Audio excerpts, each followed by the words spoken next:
Jamaah sholat Idul Adha rahimakumullah, perlu kita ingat kembali ada dua momentum ibadah yang tidak bisa lepas dari hari raya Idul Adha. Dua ibadah tersebut membutuhkan keikhlasan tingkat tinggi dan bisa menjadi salah satu barometer keimanan dan ketakwaan kita kepada Allah Subhanahu wa Ta'ala. Kedua ibadah itu juga harus dilakukan di waktu yang khusus, yakni hanya di bulan Zulhijjah, yang merupakan salah satu bulan mulia di dalam agama Islam. Dibutuhkan tekad yang kuat, didukung kemampuan moral dan material memadai, jika kita ingin menjalankan ibadah penyempurna keislaman kita. Kedua ibadah tersebut juga bukan hanya memiliki dimensi vertikal kepada Allah Subhanahu wa Ta'ala, namun juga memiliki dimensi horizontal atau sosial kepada sesama manusia. Kedua ibadah itu adalah ibadah kurban dan haji. Lalu mengapa kurban dan haji mampu menjadi salah satu barometer atau tolok ukur keimanan kita?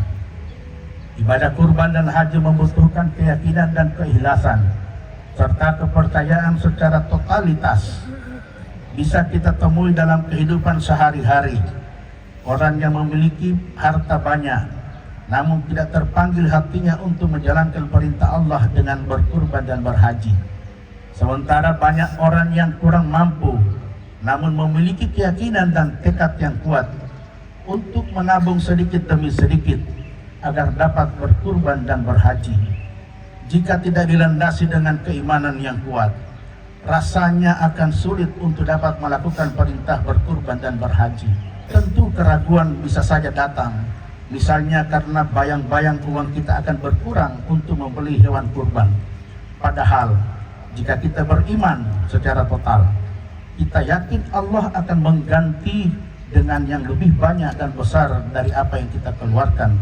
Sebagaimana Allah berjanji di dalam Al-Quran, surat At-Talaq ayat 2 dan 3. Wa may yattaqillaha yaj'al lahu mahraja wa yarzuqhu min haitsu la yahtasib. Siapa yang bertakwa kepada Allah, niscaya dia akan membukakan jalan keluar baginya, menganugerahkan kepadanya rezeki dari arah yang dia tidak duga. Terlebih orang yang mampu secara finansial haruslah tidak ragu-ragu untuk berkurban.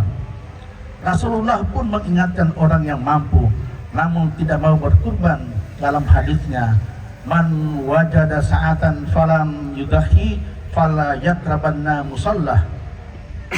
Barang siapa yang mendapatkan kelapangan tetapi tidak berkurban, maka janganlah dia mendekati tempat sholat kami.